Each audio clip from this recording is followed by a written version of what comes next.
MLC ఎన్నికకు సంబంధించి ఇదిగా తెలంగాణలో మరో ఎన్నికకు నగారం మోగింది. వరంగల్, నల్గొండ, ఖమ్మం పట్టభద్రుల ఎమ్మెల్సీ స్థానం ఎన్నిక నిర్వహించేందుకు కేంద్ర ఎన్నికల సంఘం సిద్ధమవుతోంది. అందుకు సంబంధించి ఇప్పటికే ఎన్నికల ప్రక్రియను ప్రారంభించింది. ఆ స్థానం నుంచి గతంలో ఎమ్మెల్సీగా గెలిచిన పల్లా రాజేశ్వరరెడ్డి ఇటీవల తెలంగాణ అసెంబ్లీ ఎన్నికల్లో జనగామ అసెంబ్లీ నియోజకవర్గం నుంచి గెలుపొందారు. దీంతో పల్లా తన ఎమ్మెల్సీ పదవికి రాజీనామా చేయడంతో ఆ స్థానం ఖాళీ అయింది. దీంతో కేంద్ర ఎన్నికల సంఘం తిరిగి ఆ స్థానానికి ఎన్నిక నిర్వహించేందుకు సన్నద్ధమైంది.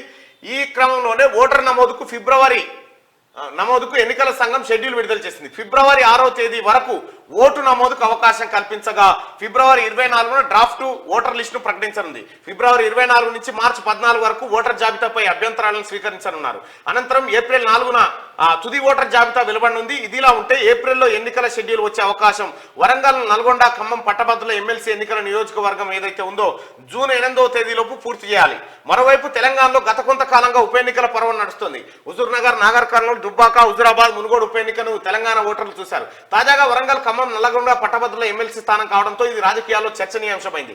ఇదిలా ఉంటే పట్టభద్రుల ఎమ్మెల్సీ గత ఎన్నికల్లో బీఆర్ఎస్ అభ్యర్థి పల్లా రాజేశ్వరరెడ్డి, స్వతంత్ర అభ్యర్థి తీన్మార్ మల్లన్న మధ్య పోటీ హోరాహోరీగా సాగింది. ఎన్నికల్లో గ్రాడ్యుయేట్లు ఓ విప్లవాత్మక తీర్పు వైపునకు మళ్లారు. కానీ కొద్దిపాటి ఓట్ల తేడాతో పల్లా రాజేశ్వరరెడ్డి చావు తప్పి కన్నులొట్టబోయిన చిన్నగా విజయం సాధించారు. ఆ ఎన్నికల్లో స్వతంత్ర అభ్యర్థి తీన్మార్ మల్లన్న అధికార బీఆర్ఎస్ పార్టీ అభ్యర్థికి ముచ్చెమటలు పట్టించారని చెప్పాలి. తాజాగా మరోసారి పట్టభద్రుల ఎమ్మెల్సీ ఎన్నికకు నగారా మోగడంతో పోరు ఎలా ఉండబోతుంది, రంగంలోకి ఎవరెవరు దిగుతారనేది వేచి చూడాల్సిందే.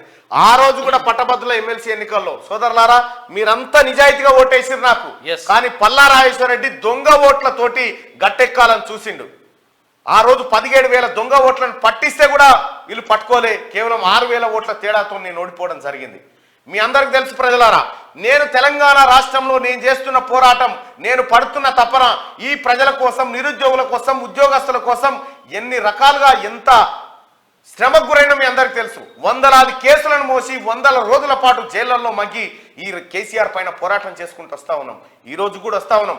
మీ అందరికి కూడా ఒక ఖచ్చితంగా హామీ ఇస్తా ఉన్నా, ప్రజలారా మీ కష్టాలన్నీ మావే, మీకు ఎవరికి కష్టం వచ్చినా మేమే బాధ్యత తీసుకుంటాం, మీ కష్టాలకు రానివ్వమని చెప్పి మీ అందరికి తెలియజేస్తా ఉన్నాం. ఇంకా ఆ రోజు కోదండరాం సార్ పోటీ చేయకపోతే అయిపోయేది. కోదండరాం సార్ పోటీ చేయడం వల్ల ఎక్కువ ఓట్లు, కొంత ఓట్లు ఆయన చిరిపోయింది.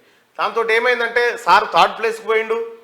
ఆ తర్వాత భారతీయ జనతా పార్టీ, ఆ తర్వాత కాంగ్రెస్, ఆ తర్వాత లెఫ్ట్, ఇవన్నీ పార్టీలు వచ్చినాయి. ఏదేమైనప్పటికీ కూడా పోయినసారి జరిగినటువంటి పొరపాటు ఏదైతే ఉందో అది ఈసారి చేయదలుచుకోలేదు కాంగ్రెస్ పార్టీ.